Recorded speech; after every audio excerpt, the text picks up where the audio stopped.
ప్రభుత్వం 2027 సంబంధించిన బడ్జెట్ ప్రవేశపెట్టింది. గణాంకాలు కనుక చూస్తే కేటాయింపులు ఎలా ఉంది? కేటాయింపులు కొన్నిట్లో తగ్గినాయి, కానీ నెంబర్లు అయితే కనపడుతున్నాయి. ప్రతిదానికి ఒక నెంబర్ కనపడుతుంది, కానీ ఆ నెంబర్ ఆచరణలో అమలు జరుగుద్దా లేదా అనేది ఈ ప్రభుత్వం ఉన్నంతకాలం అది ప్రశ్నగానే ఉంటుంది. ఎందుకంటే 2.5 ఏళ్ల కాలంలో అనేక ఆశలు రేకెత్తించారు, అన్ని ఆశల్ని వమ్ము చేశారు. ఈ ఆశ నెరవేరలేదు. ఎందుకంటే రైతు బంధు, రైతు భరోసా ఇప్పుడు ఇవాళ ఉదాహరణ తీసుకుందాం. రేపు పొద్దున అది 22వ తారీఖు అది ఇస్తామని చెబుతున్నారు. 22వ తారీఖు డెడ్ లైన్ పెట్టారు. అది కూడా 1 ఎకరం ఉన్న వాళ్ళతో బిగిన్ చేస్తారంటే 1 ఎకరం ఉన్న వాళ్ళకి ముందు ఇస్తారంట. తర్వాత గతి ఏమవుతుందో తెలియదు. అసలు నిజంగా రేపు వస్తే ఆ ఎకరం ఉన్న వాళ్ళకైనా రేపు వస్తే అది గొప్పదే. ఇట్లా ఉంది ప్రభుత్వ పరిస్థితి. రైతులు కానీ ప్రజలు కానీ దీన్ని నమ్మటం మానేశారు ప్రభుత్వాన్ని. కాబట్టి ఈ బడ్జెట్లో మరి చాలా కమిట్మెంట్తో చాలా ఇన్వాల్వ్ అయ్యి బట్టి విక్రమార్క గారు చదివారు.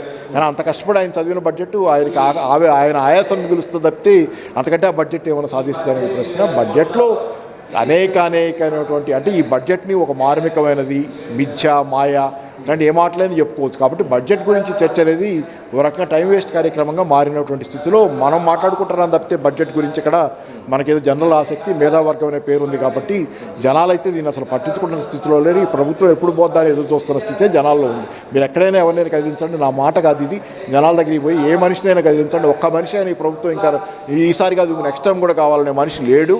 ఎంత తొందరగా ఈ ప్రభుత్వం అధికారం నుంచి దిగిపోద్దని ఎదురు చూస్తున్న స్థితి మామూలు సాధారణ సామాన్య జనాల్లో 100% ఉన్నటువంటి పరిస్థితి.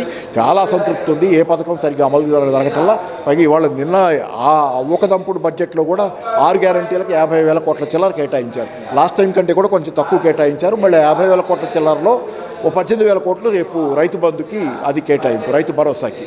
అంటే తీసేస్తే ఎంత మిగులుద్ది? అసలు ఏ పథకమైనా అమలు జరుగుతుందా?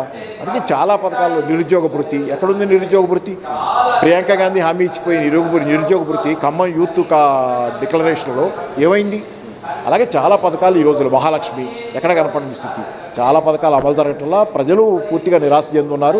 గ్రామీణ ప్రాంతాల్లో రైతాంగం పరిస్థితి అయితే కొనారిల్లిపోతున్నారు. రైతు బంధు లేక గతంలో ఇన్పుట్స్ కొనుక్కోవడానికి కరెక్ట్గా టైం టు టైం టంచన్గా వాళ్ళు వ్యవసాయ సీజన్ బిగిన్ అవుతుందంటే వాళ్ళ అకౌంట్లో పడేయి ఎంతో కొంత చన్నేళ్లకు వెళ్ళిళ్ళుగా ఈ ఎరువులో, పురుగుల మందులో, విత్తనాలు కొనుక్కోవడానికి రైతుకు ఉపయోగపడాయి. ఆ రోజు రైతు అప్పుల పాలైన పరిస్థితులు గ్రామీణ ప్రాంతాల్లో బ్రహ్మాండమైన అద్భుతాలు జరిగినాయని చెప్పడం చాలా పెద్ద ఎత్తున గ్రామీణ రైతాంగం సంక్షేమం జరిగింది. ఆ రోజు గ్రామీణ ప్రాంతాల్లో ప్రజల కొనుగోలు శక్తి కూడా భారీగా పెరిగింది. ఆ రోజు ఊహించని స్థాయిలో గ్రామీణ ప్రాంతాలు మారిపోయినాయి. ఎవరు కాదండి దాన్ని మారిపోయింది. ఎందుకంటే ప్రజల కొనుగోలు శక్తి పెరగటం మీకు ఎక్కడ కనపడుతుంది అంటే ఆ రోజు ద్రవ్యోల్బణం కూడా ఎక్కువ ఉంది. కేసీఆర్ గారు ఉండగా రాష్ట్రాలలో విడివిడిగా ద్రవ్యోల్బణం చూస్తారు. దేశవ్యాప్తంగా ద్రవ్యోల్బణం చెప్పినట్టే పలానా రాష్ట్రంలో ఎంత ఉంది ద్రవ్యోల్బణం. దానిలో తెలంగాణలో కొంచెం ద్రవ్యోల్బణం ఎక్కువే ఉండేది, మరీ ఎక్కువేం కాదు, ఎక్కువ ఉండేది. అది ఎక్కువ ఉండడం అనేది అవసరం కూడా. ఎందుకంటే ప్రజల కొనుగోలు శక్తి బాగుండి మార్కెట్లో డిమాండ్ కనుక బాగుంటే ఆటోమేటిక్గా ధరలు కొంచెం పెరుగుతాయి. మరీ ఎక్కువ పెరిగితే ప్రాబ్లం, కానీ అసలు ధరలు పెరగకుండా పోతే కనుక అది సమస్య. ఎందుకంటే మీకు ఇప్పుడు చూడండి, ఈ ప్రభుత్వంలో కేసీఆర్ గారి హయాంలో కొంత ద్రవ్యోల్బణం ఎక్కువ ఉంది, ప్రజల కొనుగోలు శక్తి ఉంది.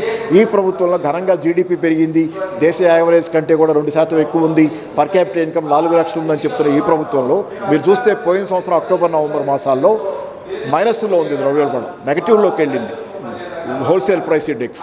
అదే రీటైల్ ప్రైస్ ఇండెక్స్ అయితే అక్టోబర్ నెలలో -0.25%, 10 సంవత్సరాల లోయెస్ట్ లెవెల్కి వెళ్ళింది. 10 సంవత్సరాల్లో అదే కనిష్ట స్థాయి. అక్టోబర్ పోయిన సంవత్సరం consumer price index, retail index. అంటే ఏం జరుగుతుంది? ప్రజల కొనుగోలు శక్తి పడిపోతుంది. మార్కెట్లో డిమాండ్ లేక సరుకుల ధరలు పడిపోతాయి. డిమాండ్ ఉంటే సరుకుల ధరలు పడగవు, కొంత పెరుగుతాయి. కాబట్టి మార్కెట్లో ప్రజల కొనుగోలు శక్తి పడిపోయింది. ఈరోజు తెలంగాణలో ఒక రకమైనటువంటి శ్మశాన నిశ్శబ్దం అలుకుంటున్నటువంటి పరిస్థితి. ప్రజలు ఈరోజు చాలా పెద్ద ఎత్తున ఆందోళనలో ఉన్నారు, కదిలిస్తే తిడుతున్నారు ప్రభుత్వాన్ని. కాబట్టి ఈరోజు ప్రజల పరిస్థితి బాగాలేదు. సంపద మరి 4 లక్షల పర్ క్యాపిటల్ ఎక్కడి నుంచి వచ్చిందని అడిగితే ఎవరైనా ఎట్లా పెరిగింది 4 లక్షల పర్ క్యాపిటల్ ఎట్లా చూపిస్తున్నారంటే పెరిగి ఉండొచ్చు, కానీ ఎట్లా పెరిగిందంటే తలసరి మొత్తం అత్యంత ధనవంతుడికి అత్యంత పేదవాడికి యావరేజ్ తీస్తారు. యావరేజ్ 4 లక్షలు ఉంది, కానీ ఈరోజు సంపద పంపిణీలో అసమానతలు పెరిగినాయి. కేసీఆర్ ఉండగా ఎంతో కొంత సంక్షేమానికి భారీ ఎత్తున ఆయన ఖర్చు పెట్టాడు వచ్చిన డబ్బులు. దానివల్ల ఏంటంటే సంపద బాగా పంపిణీ అయింది. కాబట్టి ఆ రోజు ద్రవ్యోల్బణం, జనాల చేతిలో డబ్బులు ఉన్నాయి, మెజారిటీ సామాన్య జనం చేతిలో డబ్బులుండి సంపద ఉండటం వల్ల వాళ్ళు కొనుగోలు శక్తి పెరిగి ధరలు పెరిగింది. కానీ ఈరోజు సృష్టించిన సంపద ఏదైతే జీడీపీ అంటున్నారో, ఏదైతే పర్ క్యాపిటల్ ఇన్కమ్ అంటున్నారో, ఆ సంపద కొద్దిపాటి వర్గాలకి చెందుతుంది. కొద్దిపాటి మంది దాన్ని నొల్లుకుంటున్నారు. మెజారిటీ ప్రజల పరిస్థితి బాగాలేదు. కాబట్టి ఈరోజు మైనస్లోకి వెళ్ళడం, ద్రవ్యోల్బణం చాలా లోయెస్ట్ లెవెల్లో ఉండటం కూడా జరుగుతుంది. సో ఇట్లాంటి పరిస్థితులు ఏంటంటే ప్రజలే మాత్రం సంతోషంగా లేరు. ఈ బడ్జెట్ని ఎవరు పట్టించుకున్న స్థితి లేదు. బడ్జెట్ ఏంటంటే ఆ రోజు తంతు సంవత్సరానికి ఒకసారి వేయాలి ఖర్చులకి, మళ్ళీ ఏప్రిల్ 1 నుంచి ఖర్చులు పెట్టుకోవాలంటే ఆ బడ్జెట్ వేయాలి కాబట్టి వేస్తున్నారు తప్పితే ఈ బడ్జెట్ గురించి తెగ చర్చించినా ఉపయోగం ఏం లేదు తప్పితే, టైం వేస్ట్ తప్పితే ఉపయోగం లేదు. ప్రజలే మాత్రం ఈ ప్రభుత్వంతో తృప్తిగా లేరు.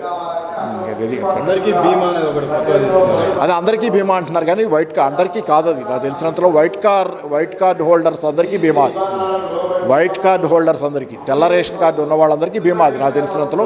రెండోది రైతు బీమా తీసేసి అందరికీ బీమా అని ఇంకొక చెప్తే అలా.